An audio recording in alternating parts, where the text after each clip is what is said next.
నమస్తే గోమతి గారు. ఏమి ప్లాన్ చేసినావయ్యా? నాకొక ఆలోచన వచ్చింది గోమతి గారు. ఏమి అది? నిన్న మాట్లాడుతున్నప్పుడు అన్నాను, కొందరు చావాలి, వాళ్ళ చావుల గురించి కుమిలిపోవటానికి కొందరు బ్రతకాలి అని. చెప్పిన డైలాగులే ఎదుకు మళ్ళీ చెప్తావు? విషయం ఏమి అని చెప్పు. అందర్నీ చంపి ఒక్కరిని బాధపెట్టే బదులు ఒక్కరిని చంపి అందరినీ నరకయాతన పెడితే ఎలా ఉంటుందా అని. యారు ఆ ఒక్కరు? మీ గురించి నా గురించి కథ రాయాలనుకుంటున్నవారు.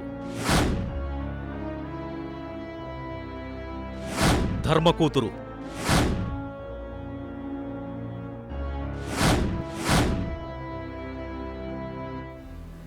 సింధు?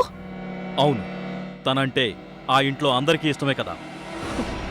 ప్రాణము అంతా అదంటే పడి సస్తారు. ఈడ దేవి ఎట్లనో ఆడ సింధు అట్లా. ఇంకేం, ఆ అమ్మాయిని ఒక్కదాన్ని లేపేస్తే చాలు, మిగతా అంతా కుప్పకూలుతారు. ఏమంటారు? నీవు బాగున్నావయ్యా?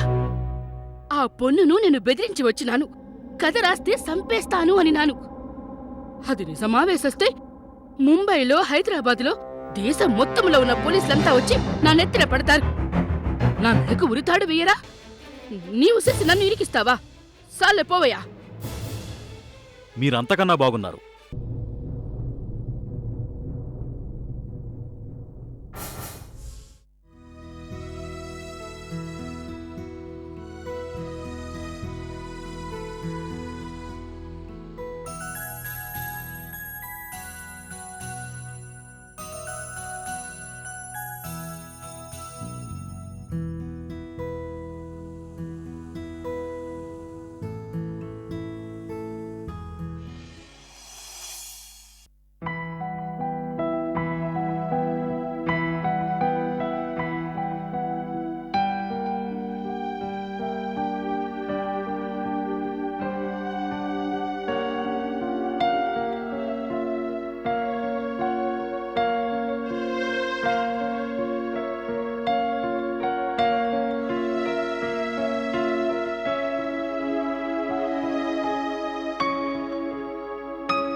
ఏం రాస్తున్నావు? మామ్ డాడ్ మొట్టమొదటిసారి కలవడం. ఓ,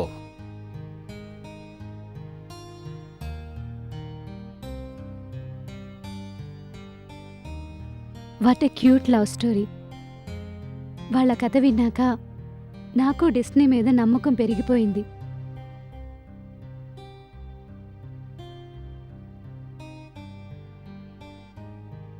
నువ్వు ఈ కథ రాయడం కీర్తనకిష్టం లేదు.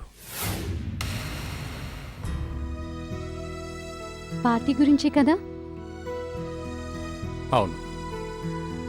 ఓ కమాన్ బాబాయ్, ఆవిడ బెదిరింపులకి మనం భయపడతామా? We can't do that.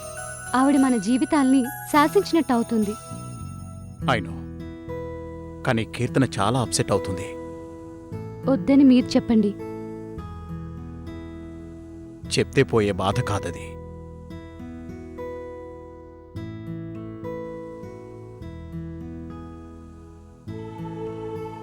కీర్తన నొచ్చుకునేటట్లయితే నాకు ఇది ఇష్టం లేదు, మాకెవరికీ ఇష్టం లేదు.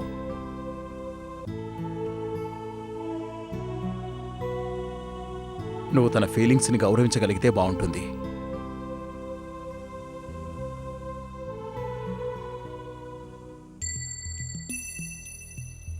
ఇంతవరకు నువ్వు తప్ప కీర్తనకి జీవితంలో ఏ సంతోషమూ లేదు సింధు. చాలా సఫర్ అయింది. She deserve some piece of mind. తన భయంలో అర్థం ఉండొచ్చు, ఉండకపోవచ్చు. పాయింట్ అది కాదు. కీర్తనిక బాధపడకూడదు. That's all. ఈ కథ రాయడం నాకు చాలా ముఖ్యం బాబాయ్. కీర్తన సంతోషం కన్నా ఎక్కువైతే కాదు కదా. ఆలోచించు.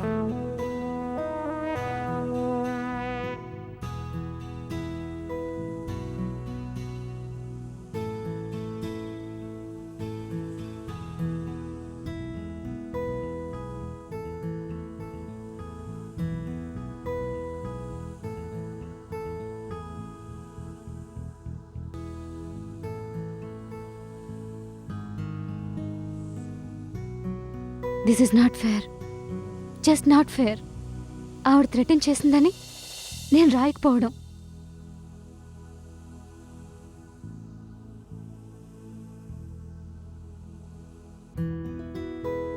కానీ బాబాయ్ అంటుంది నిజమే. నేను మమ్మీ గురించి ఆలోచించాలి.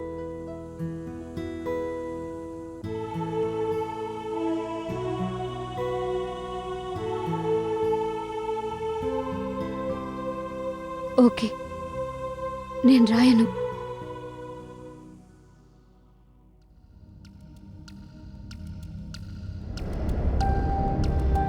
ఎవరికి?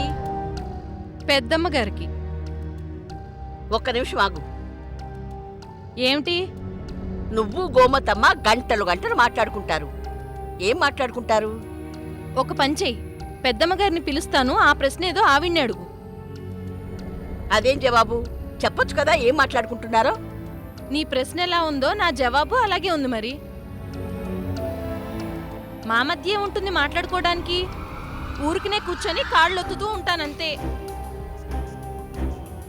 సరే, ఇక నేను వెళ్తాను. కాఫీ చల్లారిపోతే పెద్దమ్మ గారికి నచ్చదు. ఏదో గోమతమ్మ పుట్టినప్పటి నుంచి ఇదే సేవలు చేస్తున్నట్టు బోడి వేశాను. నా కర్మ, దీన్ని అసలు ఇంట్లోకి రానిచ్చి పెద్ద తప్పు చేశాను.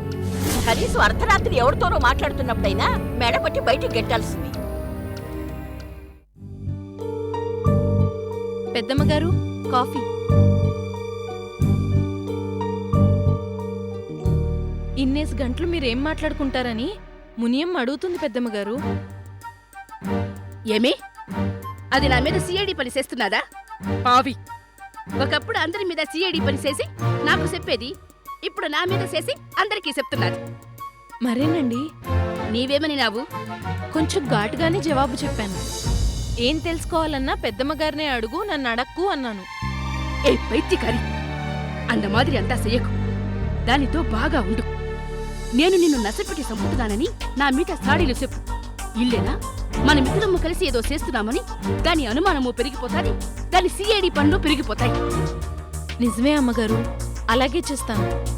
అప్పటికీ నేను మీ కాళ్ళు ఒత్తుతున్నాననే చెప్పాననుకోండి, మళ్ళీ మాట్లాడతాను. సరి, సెల్వ ఉన్నాడా? ఉన్నారండి, హాల్లో శంకర్ సార్తో మాట్లాడుతున్నారు. ఇక నీవు పో, ఎక్కువసేపు ఇడవండకు. అలాగే. ఆ సిమ్మిస్తారా? దాచేస్తాను. తేవయిల్లే, నా కాడనే ఉండని, ఈడనే భద్రముగా ఉంటాది. మీ ఇష్టం అమ్మగారు.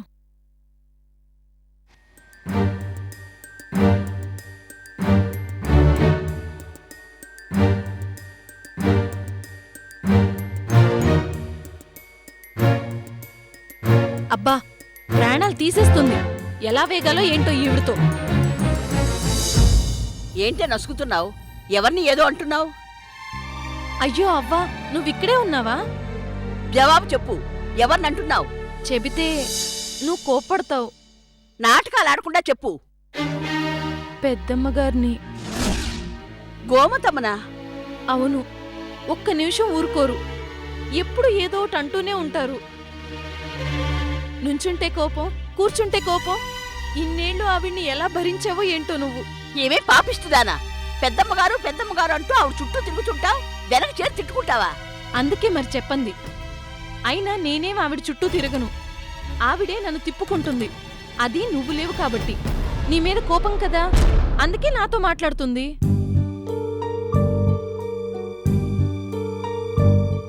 ఏం మాట్లాడతారు అని అడిగావు కదా, చెప్తాను విను. ఇంట్లో ఉన్న వాళ్ళందర్నీ తిట్టిపోస్తుంది. ముఖ్యంగా శంకర్ గారి కుటుంబాన్ని దుమ్మెత్తిపోస్తుంది. పాపం రజనమ్మ గారు ఎంత మంచివాళ్ళు. ఆ దేవి గారు కూడా అంతే, చాలా మంచివారు. వాళ్ళని తిడుతుంటే వినడానికే కష్టంగా ఉంది. ఏమైనా అంటే నా పని ఎక్కడ ఊడుతుందోనని భయం. అందుకే నోరు మూసుకొని ఉంటాను. ఇప్పుడు కూడా ఆ నోరు మూసుకునే ఉంచు. పోయి పని చూసుకో, పో.